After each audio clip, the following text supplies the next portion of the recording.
याला मी आज तुम्हाला सूर्य आणि हवा याच्या गोष्ट सांगणार आहे. एकदा सूर्य आणि हवामध्ये भांडण सुरू झालं की सबसे जास्त कोण ताकदवर आहे.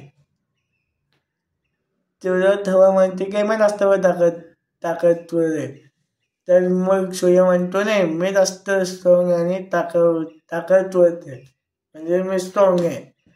तर मग खूप भांडण चालू होतं सूर्य आणि हवेचं. तर मग त्यांना एक माणूस चालताना दिसला ज्याने शेतात घातलेलं होतं. हवा म्हणते की असं भांडणाने काही होणार नाही, जो या माणसाचं शेतात उठवेल तो सबसे जास्त ताकदवर मानायचा आहे. सूर्य म्हटलं ठीक आहे, आधी तू आपली ताकद दाखव. हवा खूप जोराने वाहू लागली, म्हणून त्याच्या शेतात पण उडू लागलं. पण त्या माणसाने शेताचे जो बटन असतात ते बंद करून घेतले. हवा अजून जोराने वाहू लागली, पण तरी तो माणूस तिथेच बेशुद्ध होऊन पडला. पण तरी त्याच्या शरीरात राहिला. मग आता हवा थकली होती.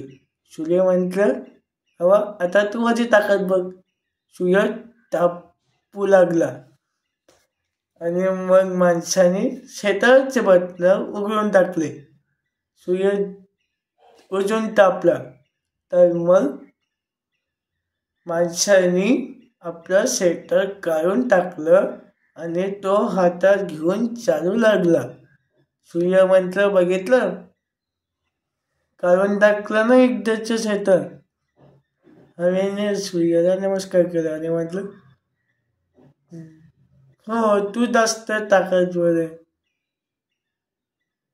तर मग या गोष्टीतून काय शिकायला मिळतं, एकट्यामध्ये खूपच ताकद असते. अशी होती सूर्य आणि हवा याची गोष्ट.